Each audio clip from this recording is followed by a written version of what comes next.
안녕하세요、フチです。皆さん、ソウルのチョンニャンリという町をご存知でしょうか。数年前までは風俗街が集まっており、美味しいお店があっても気軽におすすめできる場所ではありませんでしたが、2017年にはほとんどの撤去が終わり、現在は車で30分ほど離れた私の家からも見えるほどの超高層ビルやマンションが立ち並んでいます。レトロな雰囲気の街並みをそのまま残したまま、コスパのいいお店がたくさん集まっていて、最近少しずつ注目を集めている場所なんです。以前このチャンネルでご紹介したお店の中には、8000ウォンで定食が食べられるチョンチョン食堂や국수、チョン、スユクまで世代を問わず多くの人に愛されている安東地、美食家として知られる歌手のソン・シギョンさん、そしてフライドチキンが好きすぎてニックネームをフライドのフ、チキンのチ、フチに決めた私もとても美味しくいただいたお店、ナモントンダもチョンニャンリにあります。今日はそんなコスパが良くて美味しいお店が多いチョンニャンリの中でも最高のコスパを誇るカルグクスと、私は初めて食べてみますがセリのチヂミを食べてきました。今回はですね、特別にこのチャンネルの早くであるメガネが付き合ってくれました。今日のお店は경북 손 칼국수という店で、口コミは約2000件、口コミ評価は 4.48 点で人気のある評判が高いお店です。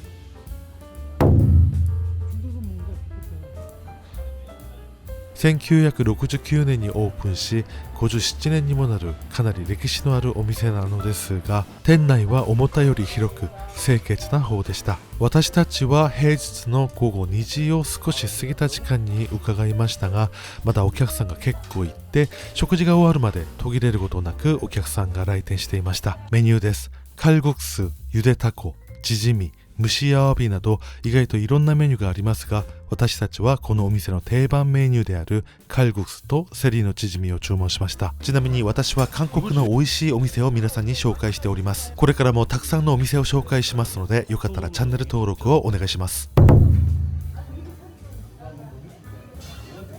本当はチヂミが先に出てきたのですが、カルグクスについて先に話したいと思います。カルグクスが運ばれてきた時、映像でうまく伝わるか分かりませんが、まず器の大きさと量に驚きました。トッピングはズッキーニ、海苔、白菜ぐらいでシンプルな方です。最初にスープを飲んだ時は少し薄味に感じたものの、煮干しだしに白菜が入ったさっぱりと深みのある味でお酒が欲しくなる味でした。スープが少しとろみがあって濃厚なのも特徴的でしたが、熱々で少しとろみのあるスープが口の中に広がって、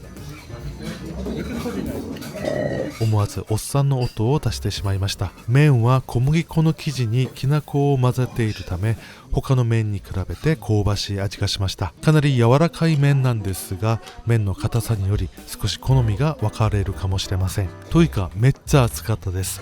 口の中の熱さを冷ますためにキムチを食べてみたところ、キムチが印象的に残るほど美味しかったです。中国の工場なんかで作られたキムチではなく、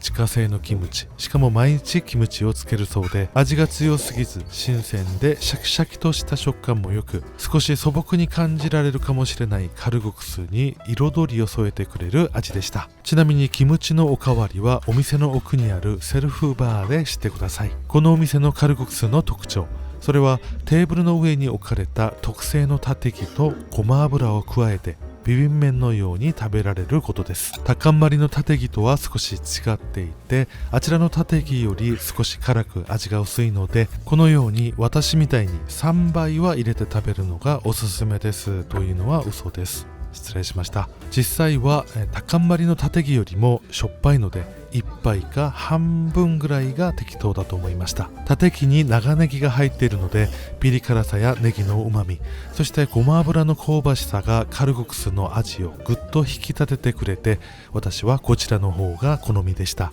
スープにパンチを効かせたい方は直接タテギを入れて食べる方法もありますので、参考にしてみてください。この店は店名からも分かる通り麺料理がメインですが、チヂミの評判が非常に良く、それを目当てに来店する方も多いみたいです。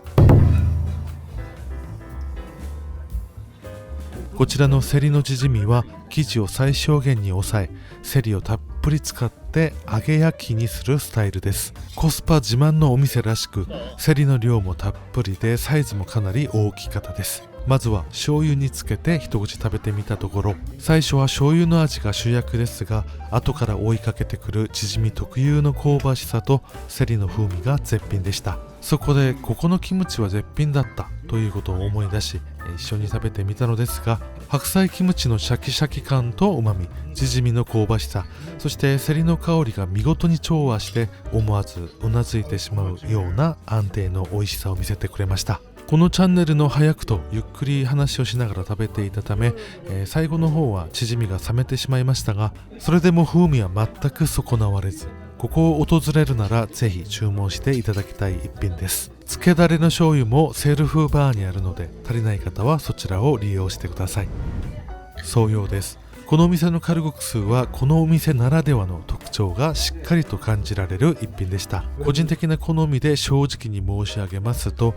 カルグクス自体にはすげえうまいというほどの強い印象はありませんでした。私はインパクトのある味を好み、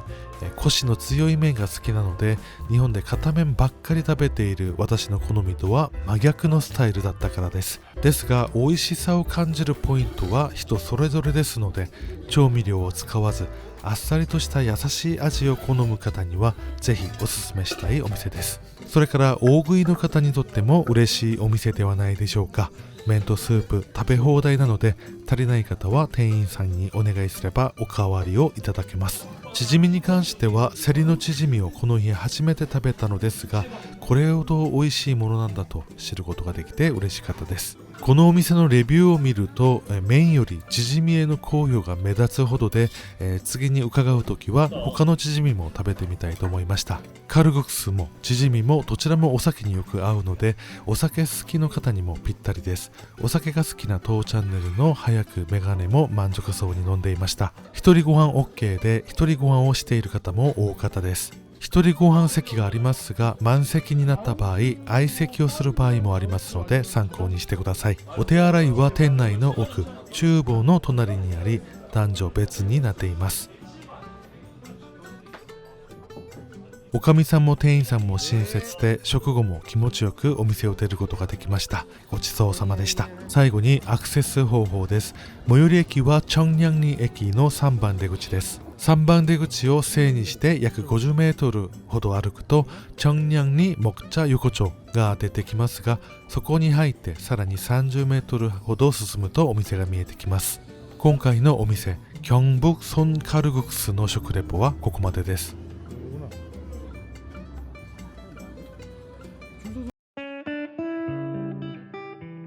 まずはあまりにも長くお待たせてしまったこと、心よりお詫び申し上げます。そして約10ヶ月もの間、活動を休止していたにもかかわらず、インスタグラムや YouTube のコメントで心配してくださり、待っていてくださった方々に深く感謝の気持ちをお伝えしたいです。正直な今までの心境をお話ししますと、少し複雑ではありましたが、自分が作った映像に対して自信が持てなくなっていました。専門家でもない私が味を評価し、皆さんにお店を勧めてもいいんだろうか、私が勧めた店に実際行ってみて、思ったより美味しくなかったと思われたらどうしようという不安、自分の好みに偏ったものばっかり紹介しているけれど、もっと多様な料理を紹介すべきではないか。そして味の感想自体は短くまとめようと思えばいくらでもできるんですが、その長尺の動画が好まれる YouTube の仕組みを考えると、どうしても動画を長く作らなければならないという負担、チャンネルをもっと成長させなければならないという焦りなど、多くの感情が重なり、動画を作ることが負担になり始め、ただ楽しいという気持ちだけで動画を作ることができなくなってしまいました。健康上の理由もあったりして、少し休んでから活動を再開するのがいいんだろうと判断しまして、で休んでいる間何をしていたかと言いますと、本編のモッパン映像を見ていただければわかると思いますが、かなり体重がアップしてしまい、で大好きな日本へ旅行にも行ったり、少し情けないですが、それ以外はできるだけ何にもしない生活を送っていました。韓国には시간이 해결해준다、直訳すると時間が解決してくれるという言葉がありますが、休みながら時間を過ごしていくうちに焦りや不安が和らぎ始めました。もちろんネガティブな感情が完全に消えたわけではないです。ただ今は待っていてくださった方々をこれ以上お待たせしてはいけないという気持ちと、美味しい店を紹介してくれてありがとうとか、未だに忘れられないんですけど、目がよく見えない母と私の動画を楽しく見ていますというコメント、あとソウルで偶然出会って喜んでくれた視聴者さんの顔、また誰かを喜ばせたいという気持ちが、不安や焦りよりも強くなったので、だいぶその心境が落ち着いたのではないかと思います。ですので誠に勝手ながら活動を再開しようと思います。モグ旅行シーズン2、勝手に名付けたんですが、シーズン2では休んでいる間に、国内旅行に行ってみようかと結構考えましたので、機会があればエピローグを通じて韓国の地方旅行の映像もお見せするなど、よ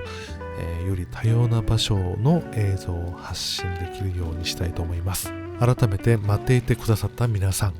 ご心配をおかけして申し訳ありませんでした。これからまた頑張りますので、よろしくお願いします。以上、フチでした。